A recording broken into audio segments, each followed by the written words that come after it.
we saw in Bhagavad Gita also. The same way, how do we understand the position of all the other Anya Devata, all the other Devatas versus the Supreme Personality of Godhead? How do you understand them?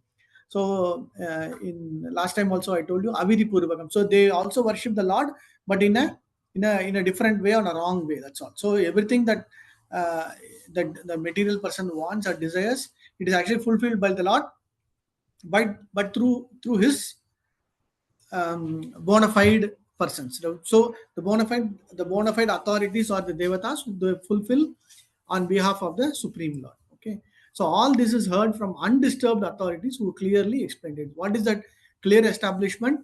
Clear establishment is of that Supreme Person of Godhead is Narayana, Supreme Person of Godhead is Krishna. So through various scriptures, it is getting completely accepted. That is first fact. Now the second fact, what Prabhupada is also bringing, is all about hearing. Okay, so we all know the importance of hearing. The system of hearing from undisturbed authorities is approved. So when we went through this entire transformation of knowledge, which is the best one, it is not about Anumana Pramanam, or what is the other three Pramanams? Anumana Pramanam, Pratyaksha Pramanam, and Shabda Pramanam. So which is the best Pramanam? Shabda Pramanam or Shastra Pramanam. So Shabda means hearing from the authorized sources. So hearing from the undisturbed authorized sources is what is getting told. Okay. So this entire section, sloka, is all about establishment of Vedic scriptures, scriptural authority, Guru, and then and Guru should be from the parampara, and we accept it through hearing. Okay, so that is what we have been seeing. So Prabhupada talking about Bhagavad Gita, talking about so many other, there is also establishment of the Supreme Lord, and this paragraph specifically in detail calling about the Narayana portion, like why and what is that makes him that Supreme Person of God. That also is getting clearly explained, and Prabhupada also bringing out various scriptural references, Atharva Veda Upanishad, Maha Upanishad, Gopalata Upanishad, so many other Upanishads also. Everywhere Narayana Upanishad, wherever it is being brought out very clearly in support of the argument. So when we go through the entire section of this 18 slokas, what is that fact that is getting established? What is that fact? There is that Param Purusha, there is that Supreme Person, and then that Supreme Person is Krishna, and that Supreme Person is Narayana. So all the other sampradayas, even the Mayavadis, everything, even though they say there is a Supreme Person, there is a Supreme this one, he may be Krishna or he may be Narayana or his energy can be one. But here Prabhupada wants to make it very clear, there is no question of maybe, it is only Krishna and it is only Narayana. Okay, so that is what is the point. So all other sampradayas also accept Upanishad in a way where, yes, there is a Param Purusha, there is a Supreme Brahman, there is a Param Brahman, and he may not be having a form. He can take up any form. He does not have a specific permanent identity. So like that they will say he can take up avatars like that. But our fact is he is a person, he is a personality, and he is none other than Krishna. Okay. And also the other point is about all others, even Brahma, Shiva, all originate from that Supreme Person only. In 12th sloka, what is the most important point that we saw is all about, one important aspect is all about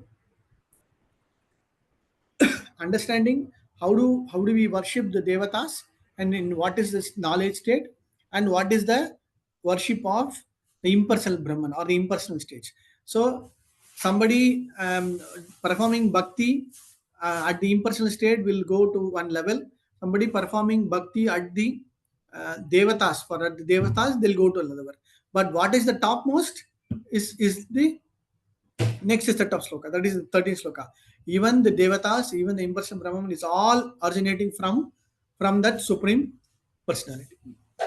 Okay, let us continue and finish this sloka.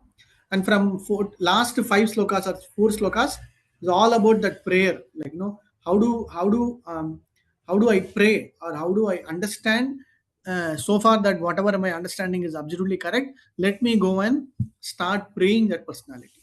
Okay, that is what we have to see. Fine, let us finish these two, this section quickly. Okay, yeah, please continue after hearing Bhagavad Gita. I'll read, Prabhu. Yeah, Mataji. Hare Krishna Prabhu. Thus, all Vedic literature confirms that Narayana or Krishna is the cause of all causes. In the Brahma Samhita 5.1, also it is said that the Supreme Lord is Sri Krishna, Govinda, the delighter of every living being, and the primeval of cause of all causes. The really learned person knows this from evidence given by the great sages and the Vedas, and thus they decide to worship Lord Krishna as all in all. Such persons are called Buddha or really learned because they worship only Krishna. The conviction that the Krishna is all in all is established when one hears the transcendental message from the undisturbed Acharya with faith and love. One who has no faith in or love for Lord Krishna cannot be convinced of this simple truth. Those who are faithless are described in the Bhagavad Gita 9.11 as mudhas, fools or asses. It is said that the mudhas deride the personality of Godhead because they do not have complete knowledge from the undisturbed Acharya. One who is disturbed by the whirlpool of material energy is not qualified to become an Acharya.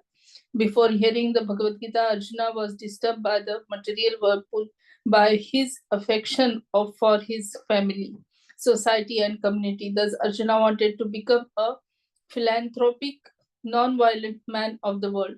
But when he became a Buddha, by hearing the Vedic knowledge of the Bhagavad Gita from the Supreme Person, he changed his decision and became a worshipper of Lord Sri Krishna, who had himself arranged the battle of Kurukshetra.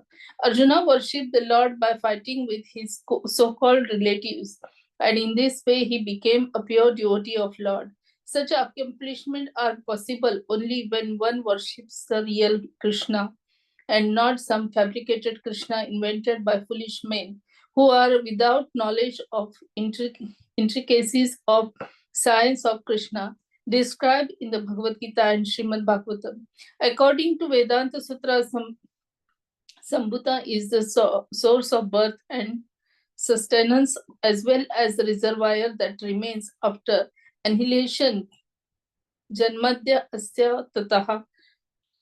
The Srimad Bhagavatam, the natural commentary on the Vedanta Sutra by the same author, maintains that the source of all emanations is not like a dead stone, but is abhijnana or fully conscious. The primeval Lord Sri Krishna also says in the Bhagavad Gita 7.26 that he is fully conscious of past, present, and future, and that no one, including demigods such as Shiva and Brahma, knows him fully. Certainly, half educated spiritual leaders who are disturbed by the tides of material existence cannot know him fully. They try to make some compromise by making the mass of humanity the object of worship, but they do not know that such worship is only a myth because the masses are imperfect. The attempt by these so-called spiritual leaders is something like pouring water on the leaves of a tree instead of the root. The natural process is to pour water on the root, but such disturbed leaders are more attracted to the leaves than the root. Despite their perpetually watering the leaves, however, everything dries up for the want of nourishment. Thank you, Mataji. So this entire purport was so nicely Prabhupada bringing out a full collection of all the references, establishing that one big truth. What is that the truth? That Supreme Lord is Krishna, Supreme Lord is Narayana, Supreme Lord Bhagavan, either through Bhagavatam, through Bhagavad Gita, through all the scriptures. He is established Janmadhyasya Kanyatu Abhigya Swarat. Okay, the word Abhigya Swarat is also Bhagavatam first three slokas. First three slokas itself is establishing that supreme authority, supreme Brahm, and supreme truth, supreme knowledge. Whatever it is that Bhagavan. Okay, so this uh, The purport itself, like very clearly having that flesh. The conviction that Krishna is all in all is established one when hears the transcendental message from the undisturbed Atara with love. One line is said. This is a very nice principle. See? The conviction that Krishna is all in all is established when one hears the transcendental message from the undisturbed Acharya with love and faith, with faith and love. That's all. If somebody has got that faith and love, they are able to hear from a bona fide spiritual acharya. That conviction is all established. That's all. Okay. Continue. Continue. Yeah. Anybody else can continue. I'll read Prabhuji. Yeah, Prabhu. Hare Krishna. Sri Isopanishad advises us to pour water on the root, the source of all germination. Worship of the mass of humanity by rendering bodily service, which can never be perfect, is less important than service to the soul. The soul is the root that generates different types of bodies according to the law of karma. To serve human beings by medical aid, social help, and educational facilities, while at the same time cutting the throats of poor animals in slaughterhouses, is no service at all to the soul, the living being. The living being is perpetually suffering in different types of bodies from the material miseries of birth, old age, disease, and death. The human form of life offers one a chance to get out of this entanglement simply by re establishing the lost relationship between the living entity and the Supreme Lord. The Lord comes personally to teach this philosophy of surrender unto the Supreme, the Sambhuta. Real service to humanity is rendered when one teaches surrender to and worship of the Supreme Lord with full love and energy. That is the instruction of Sri Ishopanishad in this mantra. The simple way of worship the Supreme Lord in this age of disturbance is to hear and chant about his great activities. The mental speculators, however, think that the activities of the Lord are imaginary. Therefore, they refrain from hearing of them and invent some word jugglery without any substance to divert the attention of the innocent masses of people. Instead of hearing of the activities of Lord Krishna, such pseudo spiritual masters advertise themselves by inducing their followers to sing about them. In modern times, the number of such pretenders has increased considerably, and it has become a problem for the pure devotees of the Lord to save the masses of people from the unholy propaganda of these pretenders and pseudo incarnations. The Upanishads indirectly draw our attention to the primeval Lord Sri Krishna, but the Bhagavad Gita, which is the summary of all Upanishads, directly point to Sri Krishna. Therefore, one should hear about Krishna as he is by hearing from the Bhagavad Gita or Srimad Bhagavatam, and in this way, one's mind will gradually be cleansed of all contaminated things. Srimad Bhagavatam 1.2.17 says, by hearing of the activities of the Lord, the devotee draws the attention of the Lord. Thus, the Lord, being situated in the heart of every living being, helps the devotee by giving him proper directions. The Bhagavad Gita 10.10 confirms this. Dadami buddhi yogam tam yena mam upayantite. The Lord's inner direction cleanses the devotee's heart of all contamination produced by the material modes of passion and ignorance. Non devotees are under the sway of passion and ignorance. One who is in passion cannot become detached from material hankering, and one who is in ignorance cannot know what he is or what the Lord is. Thus, when one is in passion or ignorance, there is no chance for self realization. However much one may play the part of a religionist, for a devotee, the modes of passion and ignorance are removed by the grace of the Lord. In this way, the devotee becomes situated in the quality of goodness, the sign of a perfect Brahmana. Anyone can qualify as a Brahmana if he follows the path of devotional service under the guidance of a bona fide spiritual master.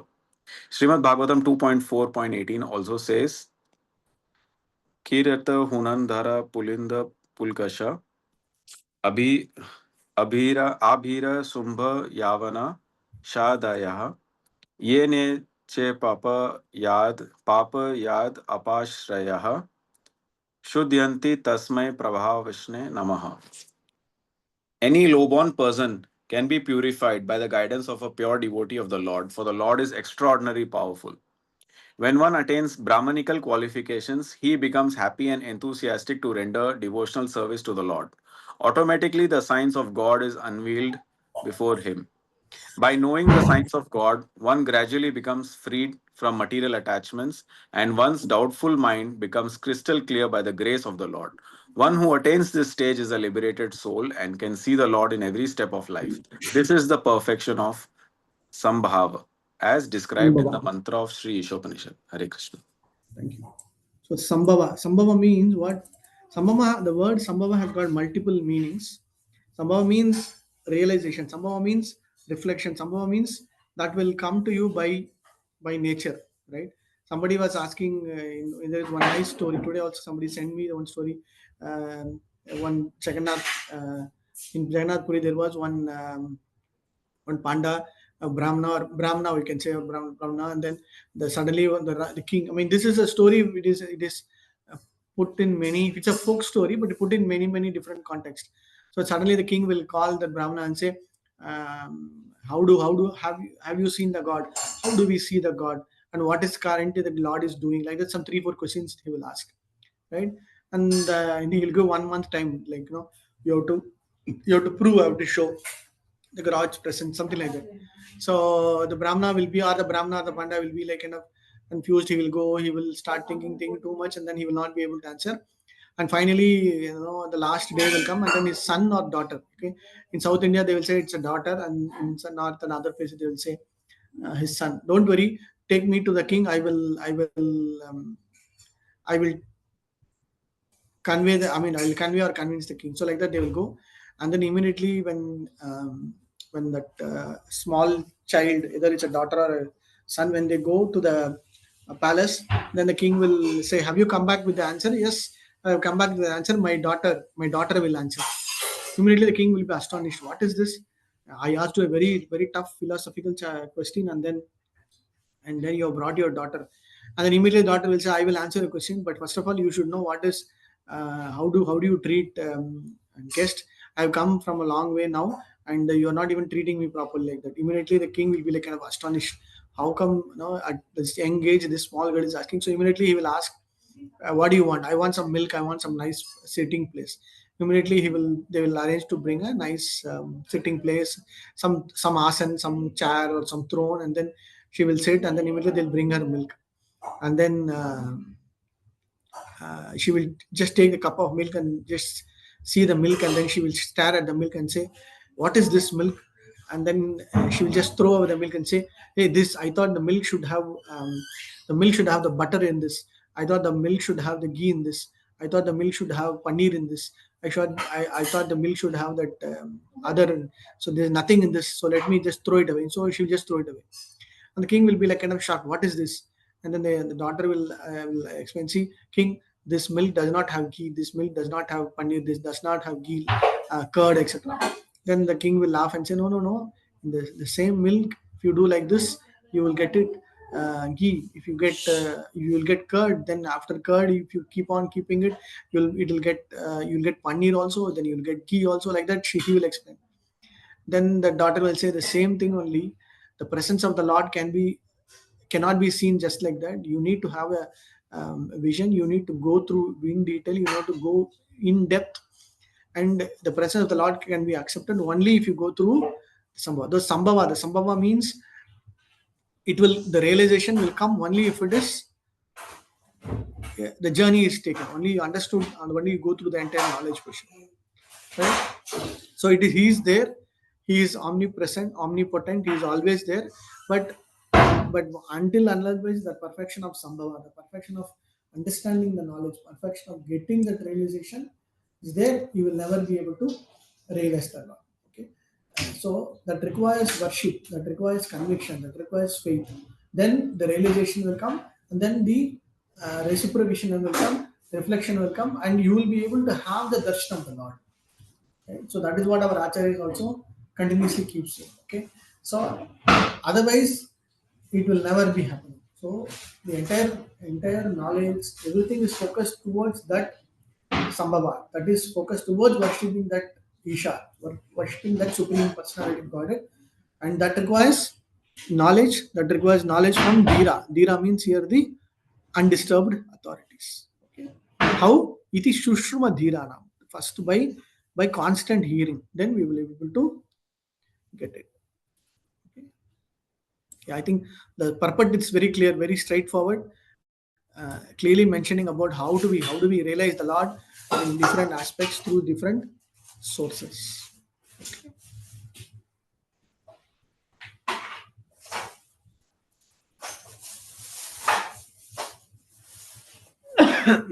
This the Bhagavatam 2, second kind of fourth chapters, Lord. Hirita, Hunandara, Pulinda, Pulaka. So all kind of people, right? No, any person can Yavana, Kasha, all kind of people, whatever be their what is a society, in whichever birth, lower birth, whatever be is, चे अन्य च पाप यद पाप आश्रयः. Okay, शुद्ध्यन्ति तस्मै प्रभविष्णवे नमः. So whatever sins, whatever everything will get destroyed. Okay, ये अन्य च पाप यद आप आश्रयः. Okay, so apapa ashrayashrayah. Apapa ashrayashraya means even that papa, everything will get nullified, everything will be burned. Bhasmasat purati arjuna. Bhasmasat means getting burned out like ashes. What? Shuddhayanti tasmai prabha vishnave namah. So when Shuddhayanti, it will all get cleansed, whatever birth. So that is why whenever somebody says I am a Vaishnava, because if they say, it means they are above seeing from a caste discrimination or a birth discrimination or a quality of life, whatever be their wealth, what everything will go away. Okay, so that is where we need to understand. Okay, anyone can qualify as a Brahmana. So that's the point. Anyone can become a Brahmana if he follows the pure devotion service. Okay, let's go.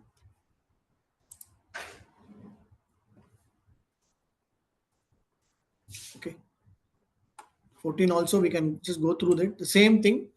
14 also. Sambhutim cha vinasham yastad vedo bhayam saha vinashena mrityum tiritva sambhyu amrityam ishnute. Samyuta Amritam Ashnute. Okay, Amritam means what? The word Amritam is called both nectar and as well as Amrityam. Amrityam means deathless. Right? One should know perfectly the supremacy of God Sri Krishna and his transcendental name, form, qualities, and pastime, as well as the temporary material creation with his temporary demigods, men, animals. When one knows this, he surpasses death and the ephemeral cosmic manifestation with it, and the eternal kingdom. And in the eternal kingdom, he enjoys his eternal life and bliss. So this is kind of very nice conclusion. What is that? One should perfectly know the Sambhuti. Okay, of what? Of his Nam, Roop, Guna, and then Leela. Right. So somebody should know about it. Okay. Then the other aspect of what one is eternal, other one is temporary. What is it? Vinasham. Okay, the word Vinasham, Prabhupada gives a wonderful explanation. Okay, Vinasham means that will definitely get destroyed. But what is Vinasham? Everything else is Vinasham. Right? In 13th chapter, we saw everything, whatever is knowledge, is all about what Krishna told, and everything else is ignorance. Right? That is what Krishna told in that specifically one full section from 18th sloka to 13th sloka. Same thing if you apply it here. Sambhutim means Supreme Lord. Sambhuti means his name, his form, his pastimes, his qualities, his wonderful Leela, his paraphilia, whatever which is permanent beyond the modes, which is eternal, is called Sambhuti. And other cha and Vinasam. That Vinasam means that will get destroyed. That is kind of waste. That is kind of temporary. That is of lower level. What is that? Manifestation, the entire cosmic manifestation. Even the Devatas, even the Jivatmas who are bounded by the material nature. So that animals, everything with their false names. So everything, okay,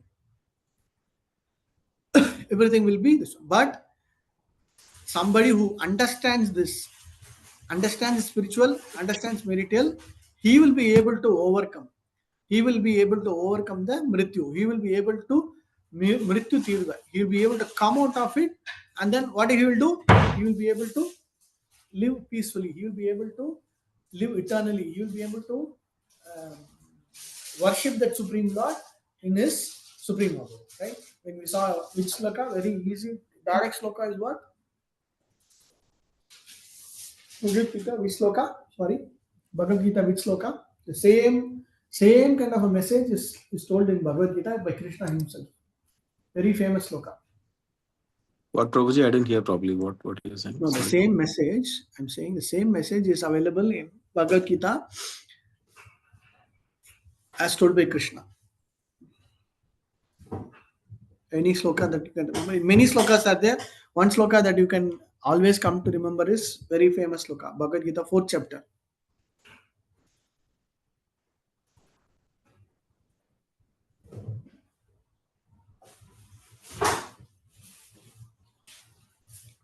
Anybody? His name, form, qualities are transcendental, and anybody who realizes that will never come back to this material world. That is the answer. What is the sloka? 4.9, They will never I get. think so, Prabhuji. They will never get birth also. What is the sloka? I'm giving you the translation. One who understands my transcendental birth, my leela, they will never come back to this material world. Prabhuji, you said Jaram Karam Cha Me Divyam? Exactly, Hari bol. That's all. Yeah, Janma karma cha me divyam, yo me vedi Yo me tattva, vedi tattva, tattva deha tattva deha punarjanma, naiti mam iti sort. Tattva deha punarjanma. So, one who understands his transcendental name, form, pastimes, and qualities, and then he understands and he accepts, yes, Supreme Lord's name for him is all Janma karma cha me divyam. So, it is all divyam, means what? Tattva deha punarjanma. Tattva deha. Once they leave the body, tattva deha punarjanma, naiti mam iti sort. So, they will never get again this material body, material. So what they will do, they will come back to his material, his spiritual world. So Naitimam, it is original. So they will never come back, and then they will be permanently in the spiritual world. Okay, so that is what the same thing you see. One should know perfectly the supreme Vaishnava Godhead. When he knows that, when one knows these, he surpasses the death and the ephemeral cosmic manifestation with it. So the death, Janma Mrityu Jara Vyadhi, everything is binded or bound to the cosmic manifestation. Okay. I think the purport will be the same. I don't want to get into detailed purport today.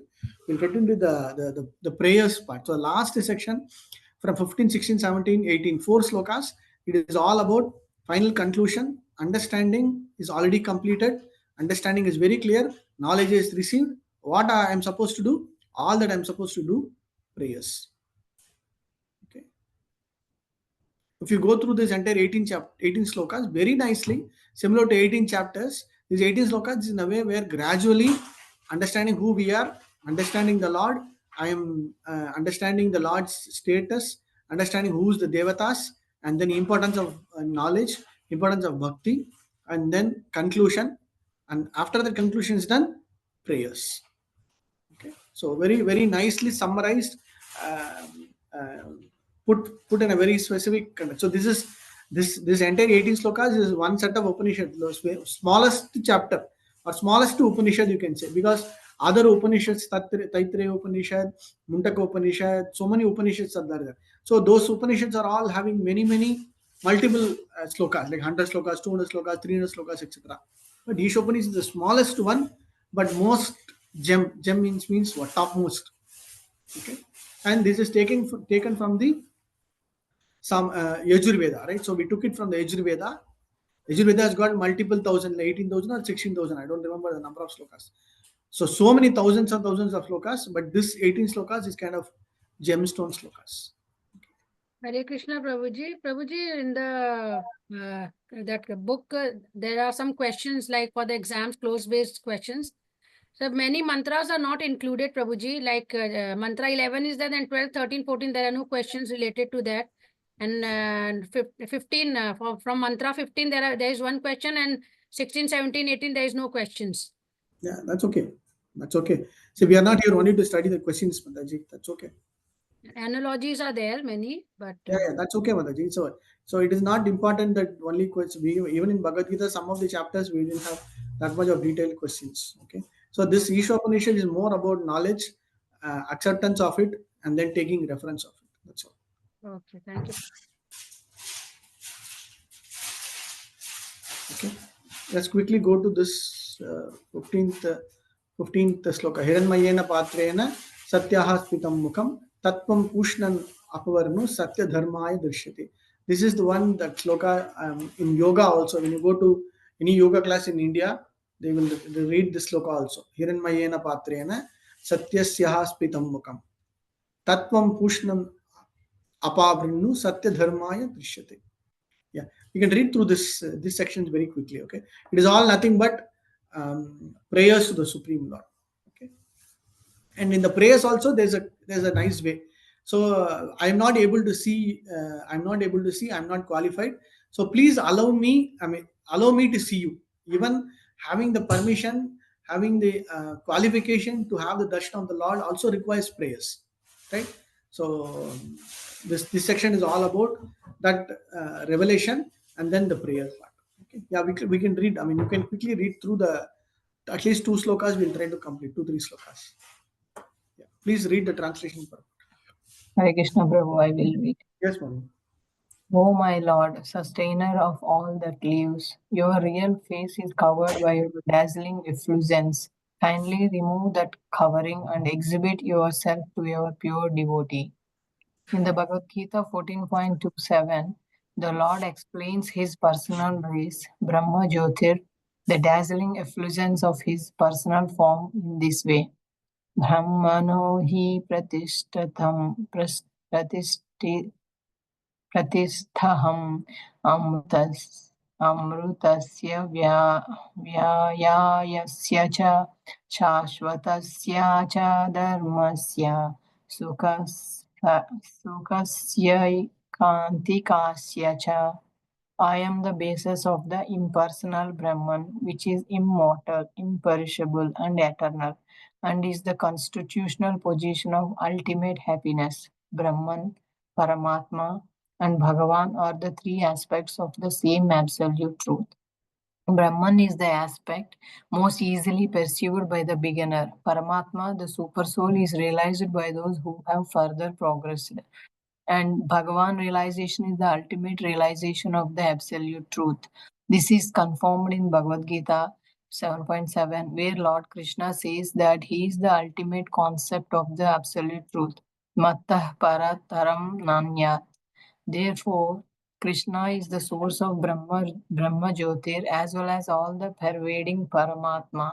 Later in the Bhagavad Gita 10.42, Krishna further explains Athava bahunaitena kim jnatena tva arjuna vastabhyaham idam krishnam ekam sena stito jagat. But what need is there, Arjuna, for all this detailed knowledge? With a single fragment of myself, I pervade and support this entire universe. Thus, by his one plenary expansion or the all-pervading Paramatma, the Lord maintains the complete cosmic creation.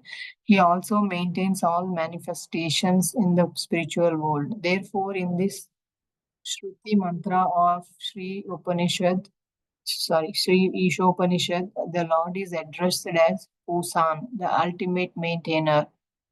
The personality of Godhead Sri Krishna is always filled with transcendental bliss, Anandamayo Bhasyat. When he was present at Vrindavan in India 5000 years ago, he always remained in transcendental bliss, even from the beginning of his childhood pastimes.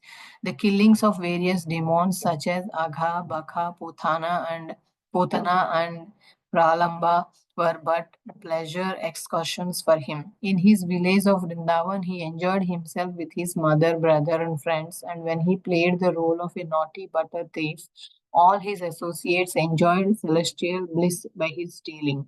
The Lord's fame as a butter thief is not reproachable, for by stealing butter, the Lord gave pleasure to his pure devotees.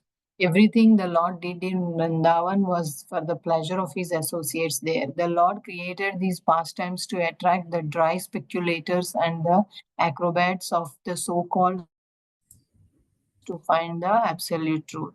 Thank you, Of the Mataji. Yeah, anybody else can read. I think the purport is very clear. So, what is it? The prayer is all about Brahmano hi padishtaham amritasya swasasya cha shashvatasya dharmasya sukasyaika aiki kantikasya. So, like his shukas kanti, his kanti means what? His effulgence, right? the effulgence that is coming out of, like you have the sun rays and then the sun glare, the effulgence, right? Similarly, Supreme Lord, then the Paramatma portion, the Paramatma realization, and then the Brahman realization. So at every level, we need to progressively see, and then the final Supreme Lord's realization, the Brahma, the source of all the Brahma Jyoti, right? So what is the prayer is about? His dazzling effulgence is completely covering his original this one, and then we are not able to see. So what is a prayer? Prayer is all about seeking that permission to have his darshan, his original darshan, right? So that is where. So this, if you remember, in Krishna book, when even Duryodhana also in Mahabharata, when everybody was able to see Krishna in that Vishwarupa, nobody could have that vision. Everybody were only seeing that when he went as the Dutva, Pandava Duta, right? He went as a messenger. When this Duryodhana wanted to try to kill him, right? Immediately at that moment, Krishna exhibited his big Virata form, very big Virata form, and everybody's eyes were dazzled, like nobody could see. Something like high power electric light or something like that, some kind of a floodlight kind of thing. That's all. Their eyes were so, and they had to close their eyes. That's all, right? So this Duryodhana also had that. Duryodhana had that vision, but still even though when he saw that, he was not able to accept that he is the supreme Lord. Right? Same way, like when in the Rang Bhumi, there's a place called Rang Bhumi in Mathura, where the wrestling match was happening. When Krishna invited Kamsa Chanura, Chanura and Mushtika came, and they were about to fight. When Krishna and Balrama entered that field, wonderfully Sukadeva Goswami brings out a very nice sloka in which everybody saw Krishna and Balrama in their own way. The elderly person sitting there, they saw Krishna and Balrama as very small boys, in a Vatsalya form. Then this Chanura and Mushtika saw them as great, they are like come as wrestlers. Then the kings saw them as great warrior Kshatriyas. Like that, no, the women there are girls, they saw him more from a Madhurya Bhava. So everybody saw Krishna and Balrama in their own vision, their own way, based upon their own thought, their own desire, their own way. Okay? Same way, when you want to have the darshan of the Lord, it is depending upon our qualification, our sincerity, our faith, and our prayers also. In that way, we will be able to have the darshan of the Lord. Okay.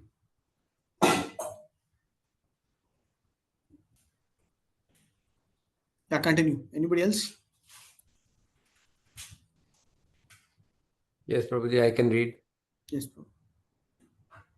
The personality of Godhead, who is perceived as the impersonal, blissful Brahman by the Jnana, who is worshipped as the Supreme Lord by devotee in the mood of servitorship, and who is considered an ordinary human being by mundane people, played with the cowherd boys who had attained their position after accumulating many pious activities.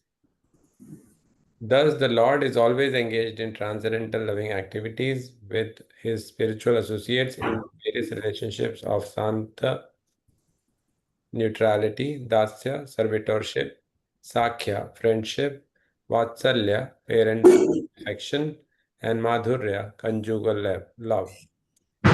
Since it is said that Lord Krishna never leaves Vrindavan Dham, one may ask how he manages the affairs of the creation.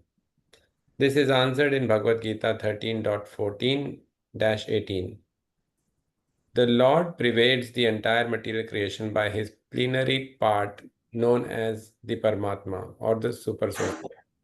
Although the Lord personally has nothing to do with the material creation, maintenance, and destruction, he causes all these things to be done by his plenary expansion, the Paramatma. Every living entity is known as Atma, soul, and principal Atma who controls them all is Paramatma, the Supersoul. This system of God realization is a great science. The materialistic Sankhya yogis can only analyze and meditate on the 24 factors of the material creation, for they have very little information of the Purusha, the Lord. and the impersonal transcendentalists are simply bewildered by the glaring effulgence of the Brahma Jyotir. If one wants to see the absolute truth in full, one has to penetrate beyond the 24 material elements and the glaring effulgence as well. Shri Isha Upanishad points towards this direction, praying for the removal of the Hiranyamaya Patra, the dazzling covering of the Lord. Unless this covering is removed, so one can perceive the real face of the personality of Godhead. Factual realization of the absolute truth can never be achieved. The Paramatma feature of the personality of Godhead is one of the three plenary expansions or Vishnu Tattvas, collectively known as Purusha Avataras. One of these Tattvas who is within the universe is known as Shirodakshai Vishnu. He is Vishnu among the three principal deities, Brahma, Vishnu, and Shiva. And he is the all-pervading Paramatma in each and every individual living entity. The second Vishnu Tattva within the universe is Garbhodakshai Vishnu, the collective supersoul of all living entities. Beyond these two is Karanodakshai Vishnu, who is lying in the causal ocean. He is the creator of all universes. The yoga system teaches the serious student to meet the Vishnu Tattva after going beyond the 24 material elements of the cosmic creation. The culture of empiric philosophy helps one realize the impersonal Brahma Jyotir, which is the glaring effulgence of the transcendental body of Lord Shri Krishna. That the Brahma Jyotir is Krishna's effulgence is confirmed in Bhagavad Gita 14.27 as well as Brahma Samhita 5.40. Yasya prabha prabhavato jagat anand koti. Jagat and koti. Sorry, Prabhuji, can you move down? कोटिव अशेष वसु दधि विभूति भिन्नम तद ब्रह्म निष्कालम अनंतम अशेष भूतम गोविंदमादि पुरुषम तम अहम भजामि. In the millions and millions of universes, there are innumerable planets, and each and every one of them is different from the others by its cosmic constitution. All of these planets are situated in a corner of the Brahma Jyotir. The Brahma Jyotir is but the personal rays of the Supreme Personality of Godhead, Govinda, whom I worship. This mantra from the Brahma Samhita is spoken from the platform of actual realization of the Absolute Truth.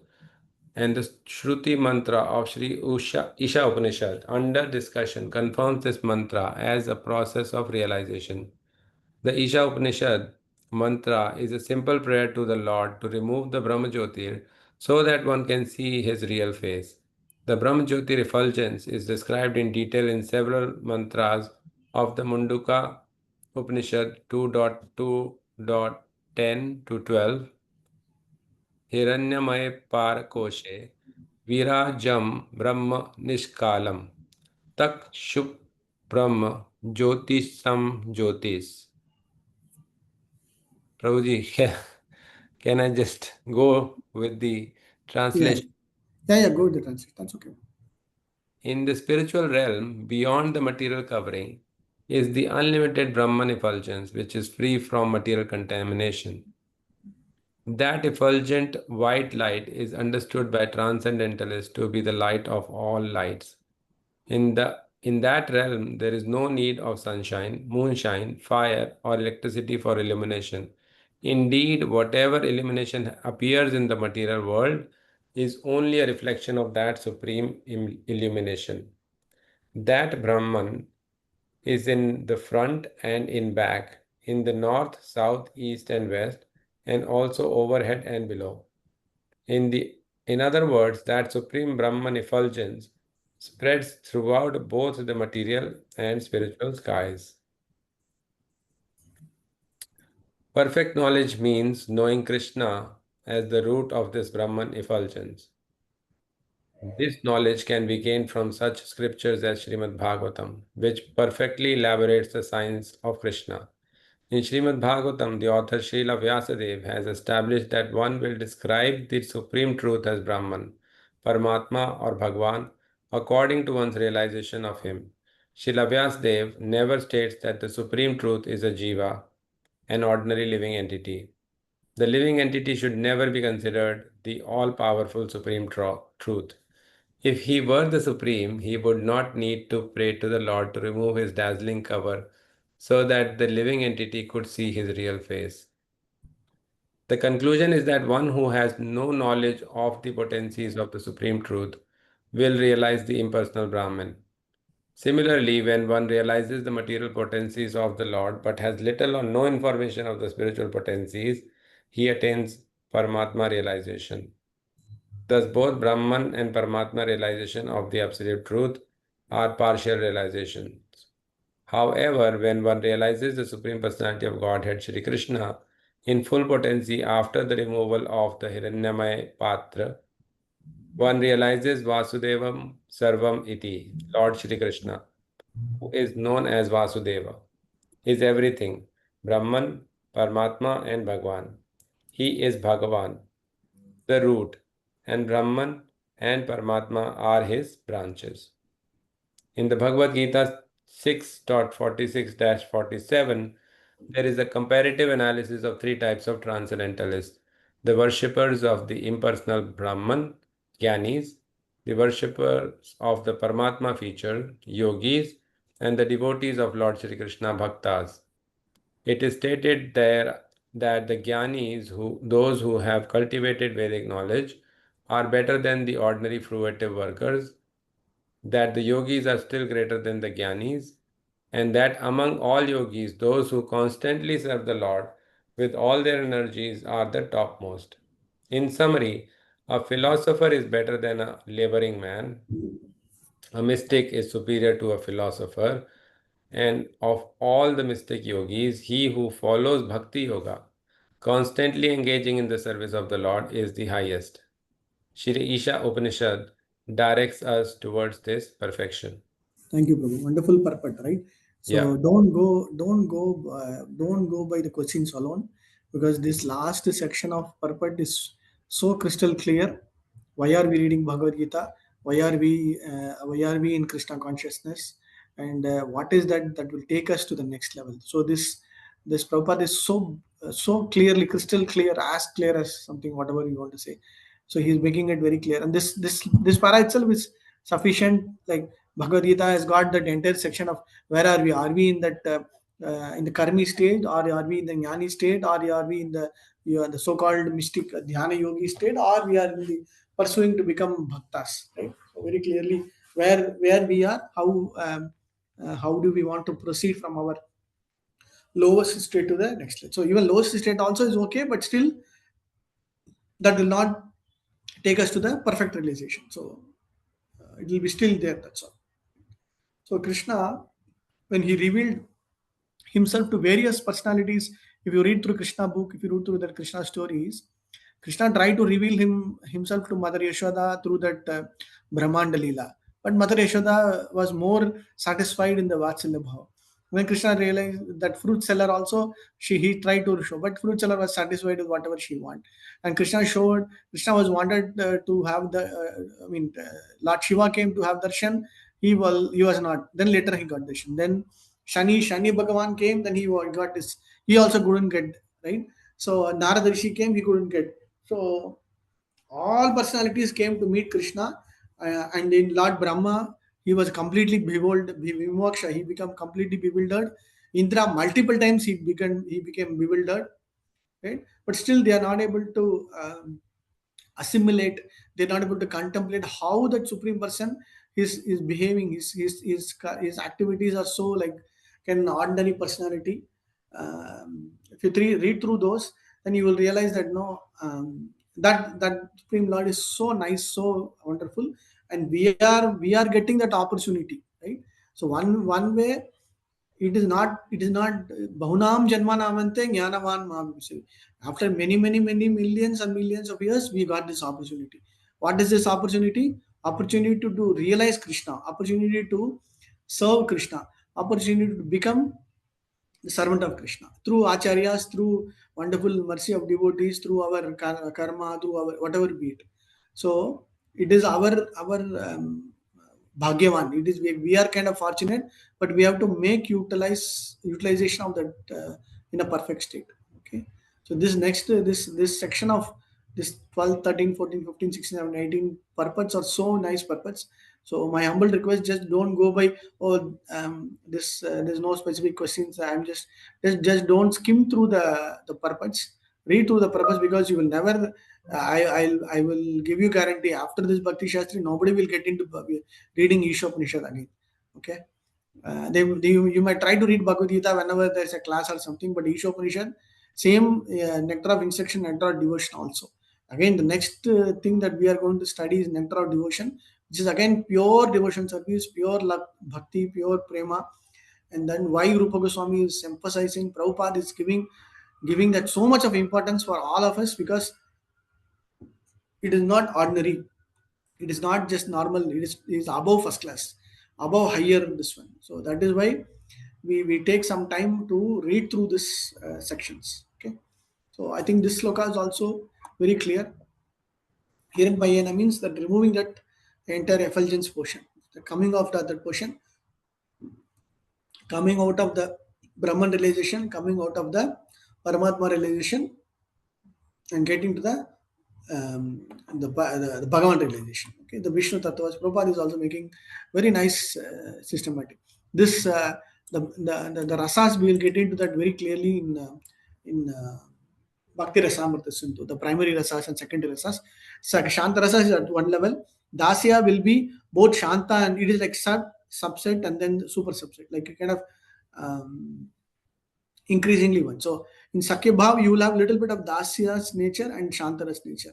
And in Vatsalya, you will have the previous all three, Shantaras, Dasyaras, Saktaras, Vatsalaras. And then in Madhuryaras, you will have the combination of all five together.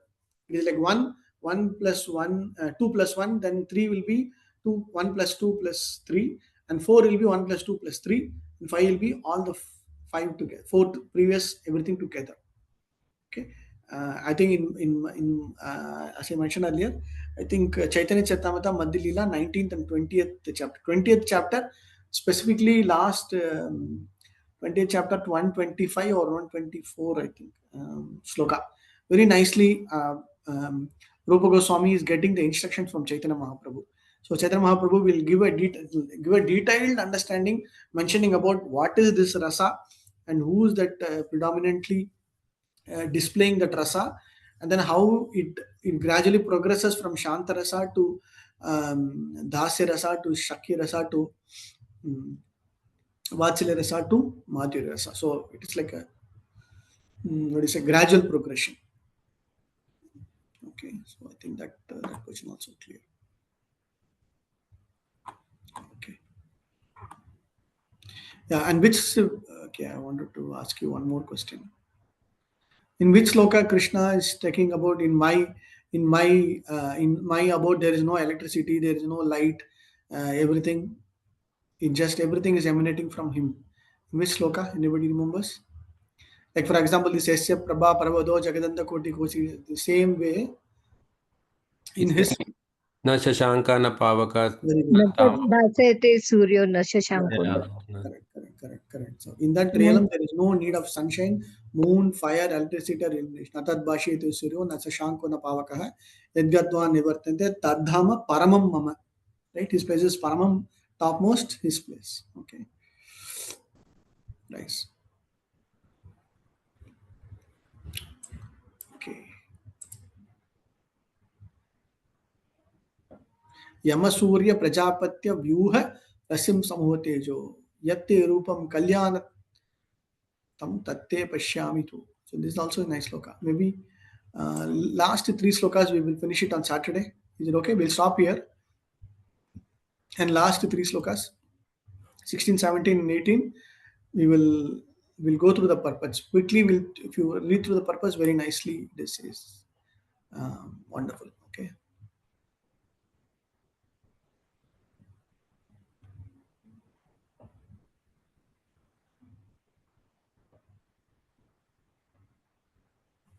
Okay, I think we'll stop here today.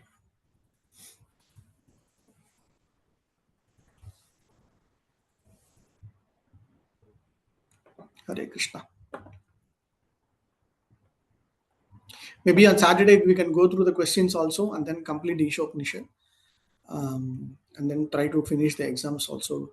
So Isopanishad is also small, like net of instructions only, like 25 marks.